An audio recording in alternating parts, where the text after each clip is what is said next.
Hello అండి, నేను మీ శిరీష వనపల్లి. ఈరోజు మన ఛానల్లో స్పెషల్ వచ్చేసి మటన్ కర్రీ. ఈ మటన్ కర్రీని ఈజీగా బ్యాచిలర్స్ కూడా చేసుకునే విధంగా ఎలా చేసుకోవాలో చూపిస్తాను. వీడియోని ఎక్కడ స్కిప్ చేయకుండా చివరి వరకు చూసేయండి. ముందుగా కుక్కర్లోకి ఆయిల్ వేసుకొని సన్నగా పొడుగ్గా తరిగిన ఉల్లిపాయ ముక్కలు వేసుకొని ఇంకా పచ్చిమిర్చి, ఒక స్పూన్ దాకా అల్లం వెల్లుల్లి పేస్ట్, పసుపు. ఇప్పుడు ఇవన్నీ బాగా కలిసేలా గరిటెతో కలుపుకుంటూ ఒక 2 నిమిషాల పాటు ఫ్రై చేసుకోవాలి. ఉల్లిపాయ ముక్కలు చూడండి ఇలా సాఫ్ట్గా అయ్యేంత వరకు ఫ్రై చేసుకొని ఇప్పుడు మనం దీంట్లోకి శుభ్రంగా వాష్ చేసుకున్న మటన్ పీసెస్ని వేసుకోవాలి. ఇక్కడ నేను 1/2 kg దాకా మటన్ వేసుకున్నాను. మటన్ వేసుకున్న తర్వాత ఒక 4 నిమిషాల పాటు ఫ్రై చేసుకొని దీంట్లోకి కారం, ఇంకా ఒక స్పూన్ దాకా ధనియా జీలకర్ర పౌడర్, అలాగే టమాటో ముక్కలు కూడా వేసుకొని ఫ్రై చేసుకోవాలి.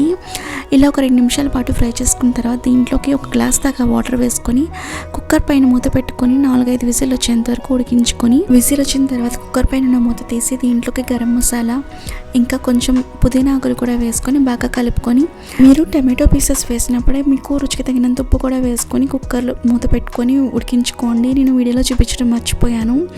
చివరిగా ఆయిల్ పైకి తేలేంత వరకు ఉడికించుకున్న తర్వాత చిన్నగా తరిగిన కొత్తిమీర వేసుకుంటే మటన్ కర్రీ రెడీ అండి. టేస్ట్ మాత్రం చాలా బాగుంటుంది. వీడియో నచ్చితే ప్లీజ్ సబ్స్క్రైబ్ చేయండి. Thanks for watching this video. Bye.